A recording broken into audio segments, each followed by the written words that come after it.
The HOA president actually called the sheriff on me for swimming in my own backyard lake, a lake I'd owned for 15 years before her subdivision even existed. Picture this. I'm floating peacefully at sunset, watching the loons call across the water when police sirens cut through the evening crickets like a buzz saw through silk. Sheriff Deputy Martinez pulls up my gravel driveway, looking as confused as I felt.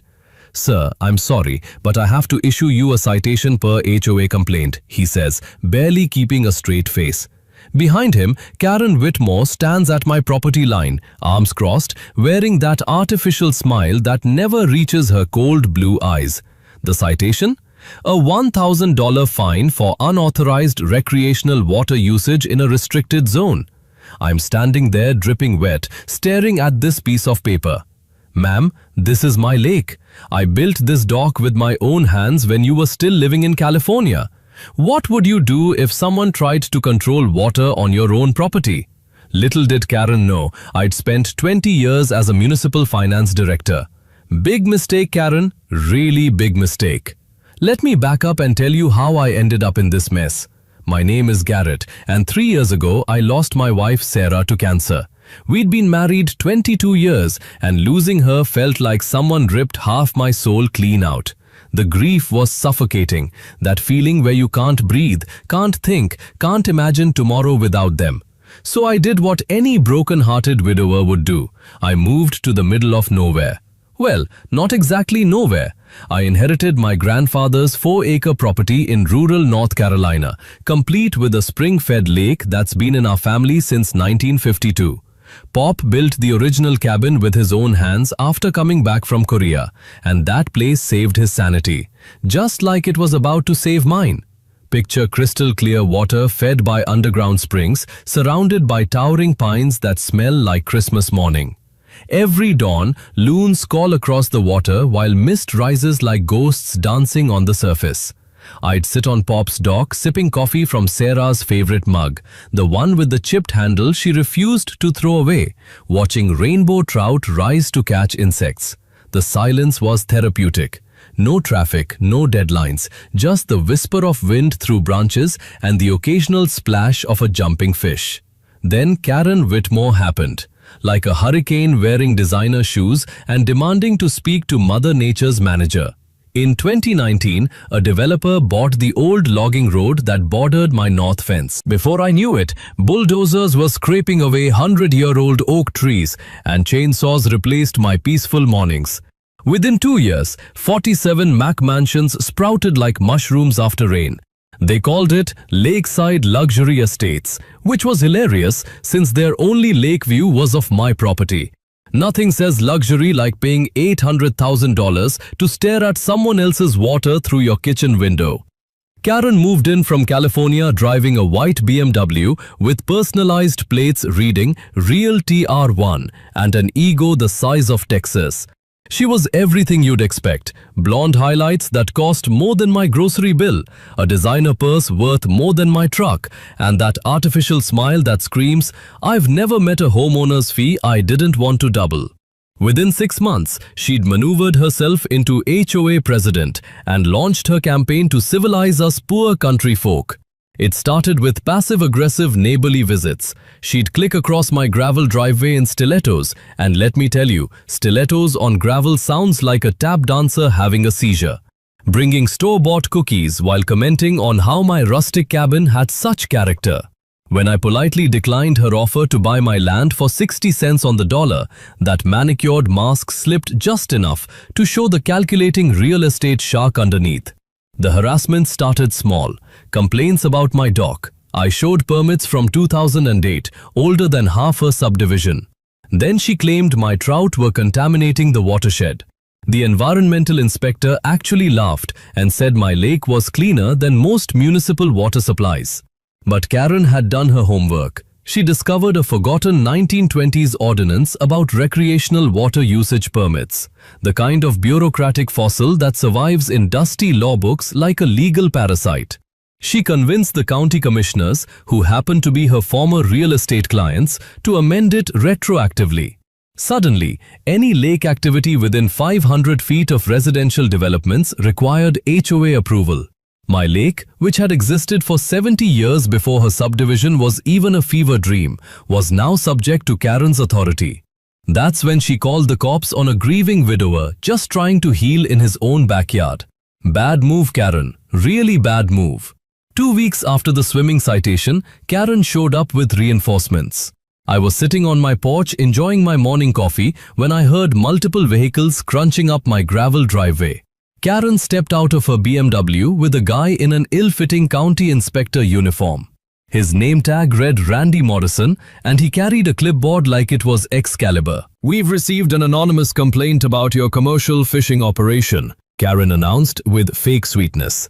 "Commercial fishing? I stock this lake for my own recreation." Randy puffed out his chest. "You're going to need to show me your business license for this aquaculture facility, or I'll issue daily fines of $500 until you achieve compliance." I dealt with enough crooked inspectors during my municipal days to recognize a con. Randy had the shifty look of a used car salesman trying to sell you a Honda with no engine. But I played along, pulling out my property deed and fishing permits. That night, while Karen celebrated with wine that cost more than most people's car payments, I fired up my old laptop. 20 years of municipal work had taught me that every bureaucrat leaves a paper trail, and Randy Morrison was about to get his examined under a very bright microscope. First discovery: Randy's inspector credentials had expired 2 years ago. The man threatening me with daily fines wasn't legally authorized to inspect a lemonade stand, let alone my property. I screenshot his expired license, filed a formal complaint with the state licensing board, and kept digging. Public records revealed he'd been conducting inspections across 3 counties using those expired credentials. This wasn't incompetence, it was systematic fraud. When the state board contacted Randy, he apparently had a complete meltdown. Word travels fast in small counties, and through the courthouse grapevine, I heard he'd called Karen in a panic, begging her to fix it somehow. Karen, being the strategic genius she was, decided the best defense was a good offense.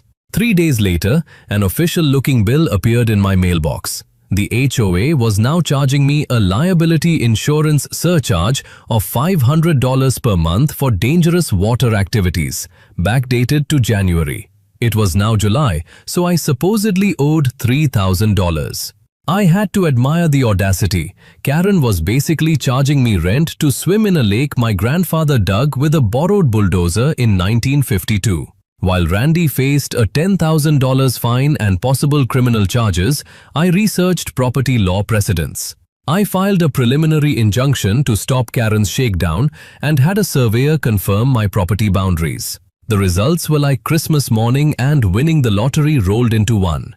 Karen's subdivision encroached 15 feet onto state forest land. 3 McMansions, including one belonging to her cousin Danny, were technically trespassing on public property. I made an anonymous tip to the state forestry department. Sometimes the best revenge is just following the rules while watching your enemies hang themselves with their own rope. Within a week, 3 HOA houses received violation notices. Potential fines $50,000 per structure plus removal costs. Suddenly, Karen's measly $3,000 bill looked like pocket change.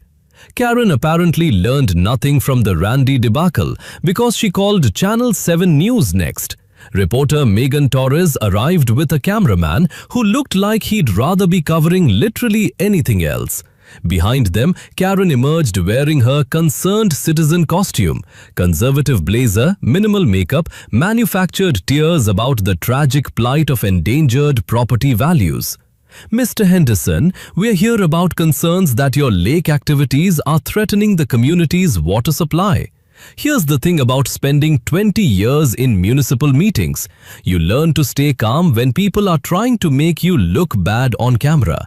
I invited the crew to test my water right there on the spot. The look on Karen's face when I dipped a clear glass straight from the lake and drank it while maintaining eye contact with the camera. Priceless. Like watching someone realize they'd brought a squirt gun to a tank fight.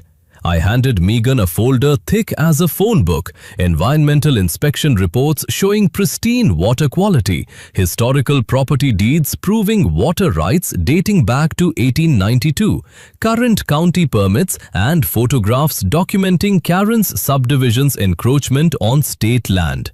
You could practically see the story shifting in real time.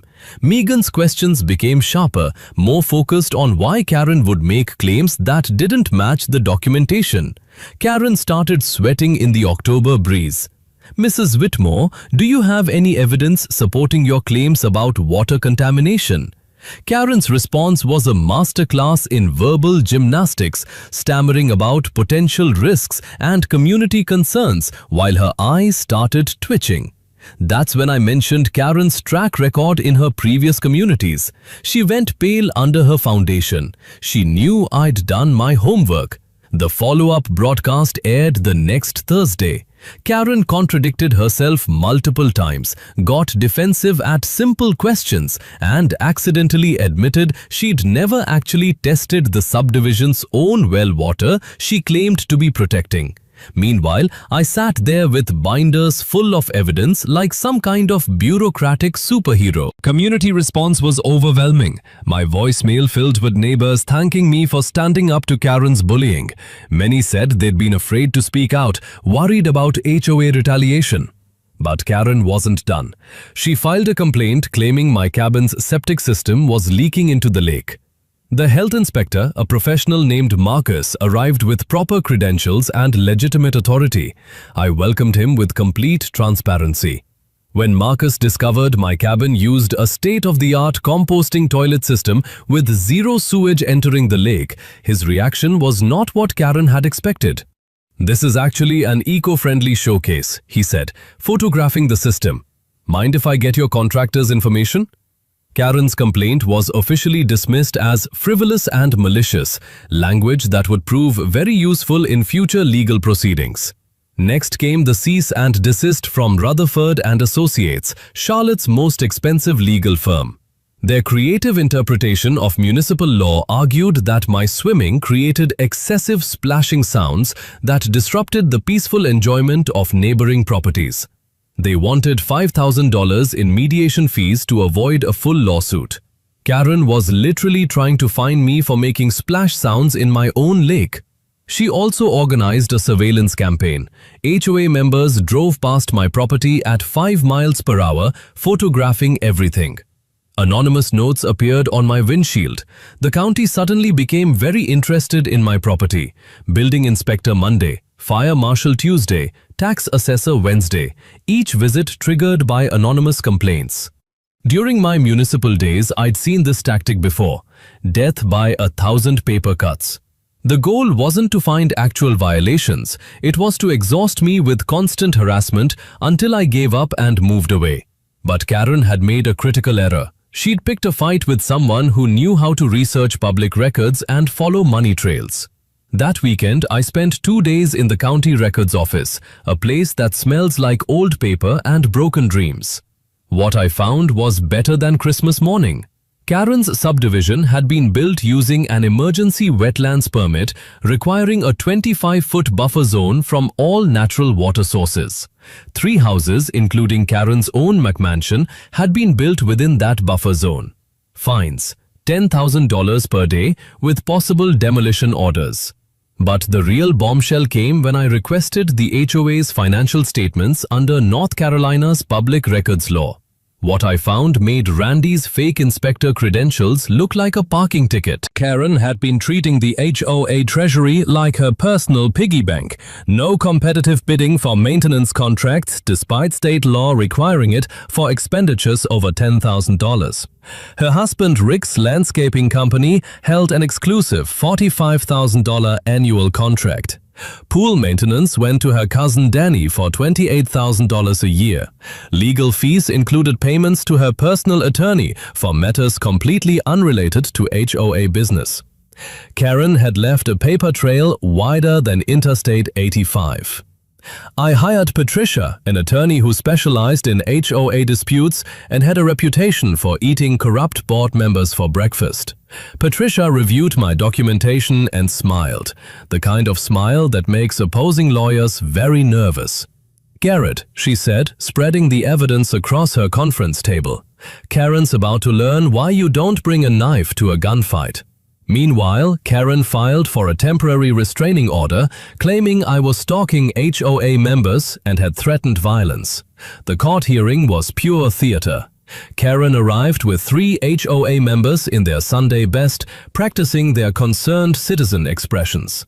I brought a binder of evidence that could have doubled as a boat anchor. Judge Margaret Yates, a no-nonsense woman with 30 years of experience handling frivolous lawsuits, reviewed everything with the thoroughness of a forensic accountant. Karen's witnesses contradicted each other under basic questioning. My security camera footage clearly showed who was doing the actual harassing.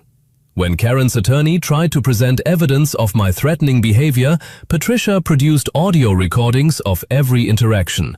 Karen's voice increasingly unhinged, mine calm and professional throughout. Judge Yates dismissed Karen's restraining order and issued a temporary protective order against Karen instead, ordering the HOA to cease surveillance and trespassing. She also awarded me $2,500 in attorney fees and warned Karen about potential perjury charges.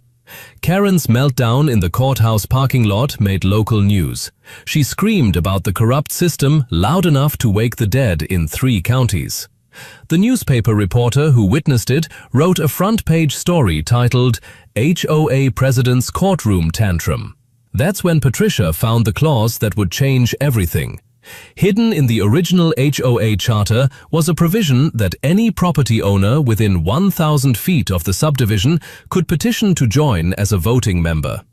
My lake property not only qualified geographically as the largest single parcel, I would control 31% of the voting shares. Karen had been so focused on harassing me that she'd never realized I could simply join her little kingdom and vote her out. Patricia also discovered that Karen's entire development violated the original county master plan. The area was designated for low-density rural residential, maximum 16 homes on the 95-acre parcel. Karen's 47 McMansions exceeded the zoning density by over 300%. The developer had used an emergency housing shortage provision created after Hurricane Florence, but those emergency variances expired after 5 years unless specifically renewed. Karen's variance would expire December 15th, just 6 months away. If it wasn't renewed, 31 houses would face demolition orders. Monthly assessments would jump from $320 to $940 per household. Most residents had no idea they were living inside a financial time bomb. And Karen had known about the expiration all along. She'd been secretly lobbying county commissioners for renewal, but her harassment campaign against me had backfired spectacularly. My reputation with the Planning Commission was the polar opposite of hers. Commissioner Martinez had specifically cited me as an example of responsible rural development. Karen's public meltdowns had turned potential allies into enemies. I had 72 hours to file my HOA membership application and build an alliance before Karen's emergency meeting. First recruit, Janet Morrison, retired teacher who'd been documenting Karen's overreach for 2 years in a spiral notebook organized with the precision of a gradebook. Karen had fined her $200 for a non-conforming bird bath. When I called, Janet's voice carried 20 years of suppressed frustration. "Mr. Henderson, I've been waiting for someone to stand up to that woman." Second, Bob Martinez, an accountant who tried to review HOA finances and been stonewalled.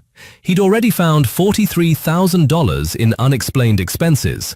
His spreadsheets showed landscaping bills that didn't match work performed, equipment purchases with no delivery records, and legal fees for services with nothing to do with HOA business.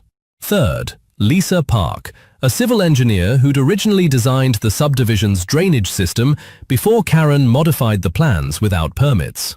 "Karen changed my specifications to save money," Lisa told me. "Now her modifications dump runoff directly toward your lake. The violations could shut down the entire subdivision if the state environmental agency gets involved. Saturday morning brought Karen's masterstroke of stupidity. I arrived at the community center to find a handwritten sign taped to the door. Meeting relocated to 847 Maple Court due to security concerns. Karen's garage. The woman had moved an HOA meeting for 47 households into a space that could maybe hold 15 people.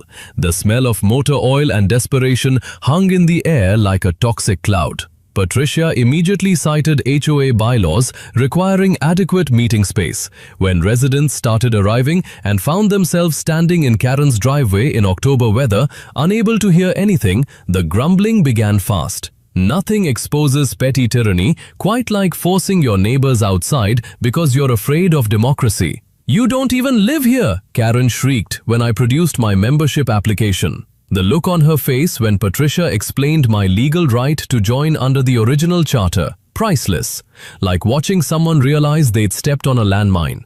We forced a vote to relocate under HOA Bylaw Article 12. With 23 residents present, it passed 18-5. We moved to the community center, a public building where Karen's suppression tactics wouldn't work. 31 residents attended, the largest HOA turnout in subdivision history. In the days leading to the final showdown, Karen went completely nuclear. She hired a private investigator named Wade, who drove a beat-up sedan and wore cologne that smelled like regret mixed with cigarettes. Wade started following me around town, photographing through my cabin windows and approaching my elderly neighbor, Mrs. Patterson, to ask questions about my mental state. Karen's social media campaign escalated to pure fiction. She created fake profiles spreading rumors about a commercial fishing operation that would destroy property values. She posted doctored screenshots of threatening messages allegedly from me. And then she claimed Sarah had actually committed suicide and I was covering it up. The woman was weaponizing my wife's cancer battle for political gain. Even by Karen's standards, it was a new low. But while Karen destroyed her remaining credibility, Bob Martinez found the smoking gun. Bank records showing Karen had used $85,000 from the HOA Reserve Fund as a down payment on a vacation condo in Myrtle Beach. The withdrawal was documented as emergency roof repairs. The same day the money left the account, Karen closed on Beach Breeze Condominiums, Unit 247. Her social media posts from that weekend showed her celebrating at the beach while homeowners thought their money was fixing community infrastructure. Patricia worked with the county prosecutor to build a criminal case. Each fraudulent transaction carried a potential 2 to 10-year sentence under North Carolina's embezzlement statutes. Karen wasn't just facing removal from the board, she was looking at serious prison time. Wade, the private investigator, overplayed his hand on Tuesday evening. Mrs. Patterson called the sheriff after catching him trespassing on her property and peering through her windows. When deputies arrested Wade, he immediately threw Karen under the bus. The arrest report specifically mentioned he'd been hired by HOA President Karen Whitmore to gather compromising information on a community member. My own investigator delivered a comprehensive report on Karen's history. Identical scams in 3 previous communities across California, Arizona, and Florida. The pattern was always the same. Move in, take over the HOA, embezzle funds, create chaos, disappear before prosecution. 2 criminal cases were still pending from previous communities. A civil judgment for $127,000 had never been paid. Karen wasn't a petty neighborhood tyrant, she was a serial community destroyer. The morning of our final confrontation, I noticed a U-Haul trailer attached to Karen's BMW. She was planning to flee immediately after the meeting. The community center was packed beyond capacity. 67 residents, more than had ever shown up for any community event. Megan Torres and her Channel 7 crew set up discreetly in the back. County Prosecutor Williams sat in the rear with Detective Hayes, ready to execute an arrest warrant. Deputy Martinez stationed himself outside. Karen arrived wearing expensive new jewelry purchased, no doubt, with HOA funds. She tried to control the meeting from the start. limiting discussion, claiming security concerns required an abbreviated agenda. But when I requested recognition under Robert's Rules of Order, Patricia stood up. "The review period expired yesterday," Patricia announced. "Mr. Henderson is now an official HOA member with 31% voting share." Karen's face went white. I approached the podium carrying 3 binders of evidence, my voice calm from 20 years of municipal meetings. "I'd like to present some financial irregularities for board review." "You can't discuss confidential HOA business," Karen shrieked. I looked directly at the news camera. "Ma'am, embezzlement isn't confidential, it's criminal." Bob's presentation hit the audience like a freight train. Landscaping billed at $67,000, actual value $23,000. Pool maintenance contracted as daily but performed weekly. Legal fees including Karen's personal divorce attorney paid with community funds. The $85,000 withdrawn for emergency roof repairs, the same day Karen closed on her beach condo. Her celebratory social media posts from that weekend appeared on the projection screen for all 67 neighbors to see. Then came the report on Karen's criminal history. 3 communities destroyed, charges pending in California, civil judgment in Arizona still unpaid. Karen launched herself at Bob's laptop, screaming about lies and fabrications. Her remaining supporters quietly edged toward the exits. Her accusations became increasingly wild. I was stalking children, poisoning the water supply, part of a conspiracy involving the Illuminati. She produced a clearly forged mental health evaluation with the wrong doctor's license number. Several residents actually laughed out loud. That's when Prosecutor Williams stood up. "Mrs. Whitmore, you're accused of embezzling $127,000 from your neighbors." Karen lunged at the camera crew, shrieked about illegal surveillance, and her designer heels slipped on the polished floor as she stumbled. Detective Hayes approached with handcuffs, reading Miranda rights while Karen screamed about persecution. The charges: embezzlement, fraud, filing false police reports, intimidation of witnesses. As she was led away, still shrieking, the community center fell into stunned silence. The U-Haul trailer was immediately searched, revealing stolen HOA property, a commercial-grade lawnmower and pool equipment worth thousands of dollars. When the police cars disappeared into the night, I addressed the shell-shocked residents still remaining. "I never wanted to destroy this community," I said. "I wanted to save it." The applause started with Janet Morrison, then spread like wildfire. We voted to remove Karen from all HOA positions, unanimous. A temporary board was elected on the spot, Bob as treasurer, Janet as secretary, Lisa Park as president. When someone asked if I wanted a board position, I smiled and declined. "I'd prefer to be an advisor. My lake is always open for community fishing, and I think it's time we started actually being neighbors instead of combatants." 6 months later, I'm sitting on my dock watching children learn to fish while their parents talk to each other like human beings. The smell of grilling burgers from our first annual Lake Day Festival drifts across the water, mixing with pine and the sound of genuine laughter. Karen received 4 years in state prison after pleading guilty to avoid trial. Asset forfeiture recovered most of the stolen money, including her precious beach condo. Her husband Rick was extradited from Oklahoma and received 18 months for conspiracy. Fake Inspector Randy got probation and a permanent ban from government work. The new HOA board implemented what we called the Transparency Revolution. All financial records posted online monthly, competitive bidding required for any contract over $1,000, quarterly town halls replacing Karen's secretive meetings. Every one of her oppressive rules was repealed. The zoning crisis was resolved through genuine community cooperation. I used my municipal connections to help navigate the variance renewal process, working with county planning to create a sustainable development plan. The community now has permanent grandfather status, and 15 problematic houses were relocated at the developer's expense to meet environmental standards. My lake, now called Sarah's Sanctuary, named after my late wife, hosts fishing lessons for neighborhood kids, community canoe storage, and peaceful evening swims for anyone who needs the same therapy I once did.